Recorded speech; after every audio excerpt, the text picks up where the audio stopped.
action, adventure, betrayal, grimalkin, and a little bit of compassion. You'll get all of this and more in the Spook's Slither's Tale.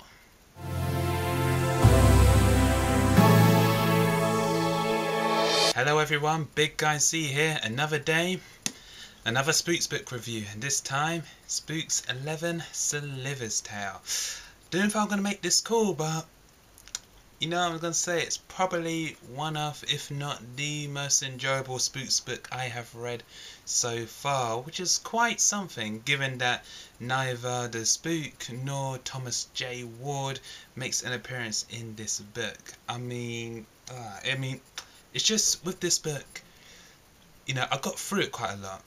I don't know if it's to do with so enjoyable, or I've also noticed that the chapters are a lot smaller, so I got through it quicker.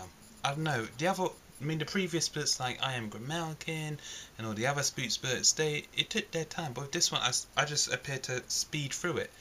So, little introduction is about this guy called Slither, and what is he? He's like a wolf dude, but his actual species, if you like, is a Kobolos. I'm hoping I pronounced that right. He's a Kobolos, a certain type of Kobolos. He's a mage, a Hazda mage. And what's a Hazda mage? Well, a Hazda mage is a mage who's a bit of an outsider. He's not really with his kind that much, and he has, weirdly, like a human farm, so to speak, called a Hazda. He farms humans. Yep, he takes their blood and sometimes their souls, as he do, and he just comes across this one human, this one of his herd, if you like, called Old Rowler. Now, he has a certain relationship with Old Rowler and his 3 daughters when he needs, you know, bit of their stuff, a bit of their blood. He kind of creeps down, shrinks down, and has a little taste. But in one occasion, Rowler kind of was on his last legs, and he was like, look, if you take my youngest daughters to safety, you can basically have my eldest daughter, Nessa. So, Slither was like, I'm not sure about that. But then he said, hold on, there's this thing I got to do called Bindos, the law of Bindos. It's basically, once every 40 years, a Kobolos has to take a female slave to sell it on to the slave markets. A human slave called a Pura. A Pura. Yeah, singular's Pura, plural's Purai, I believe.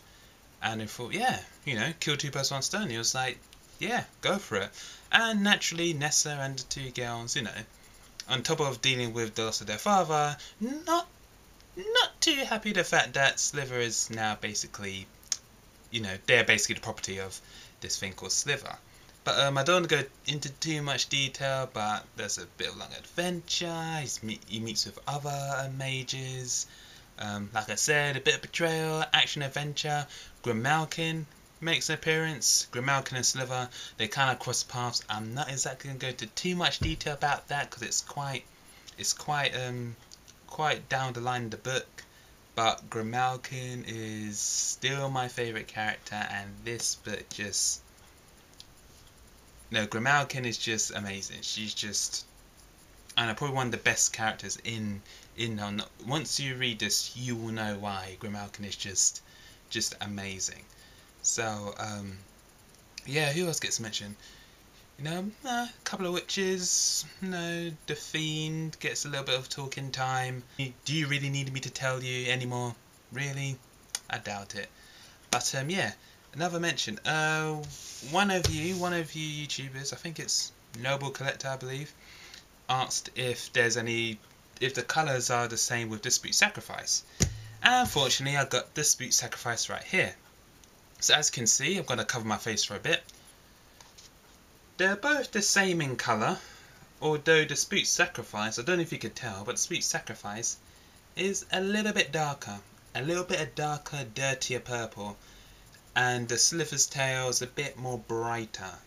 So, you know, similarity in colour and, yeah, just this one's a lot brighter. Slither's Tale a lot brighter, Sacrifice a bit darker. And for those who's wondering why the great Joseph Delaney took this route, there's even a little mini interview, if you like, with explaining, with Joseph Delaney explaining why he went into the role of Slither, and gives more detail, especially with the upcoming movie, The Seventh Son, which I'm looking forward to. And also a very other useful thing is that you're going to be come across a lot of weird and wonderful names in this book. So conveniently enough, there's actually a glossary, which is actually pretty useful, which I read through, and there's it's not just a couple of pages, there's quite a few entries. I'm seeing a little bit of poetry, but I won't go more into that. But yeah, just a quick review. Slither's Tale, as always. Next book to come, I Am Alice, or no, it's just Alice. He used to be called I Am Alice, it's just Alice. And then the final book. And yeah, so this is my review of Spooks 11, Slither's Tale. Verdict, brilliant, probably the best in the series so far. And if you're a fan, I suggest you go out and read it. Big Guy Z, signing off. See ya.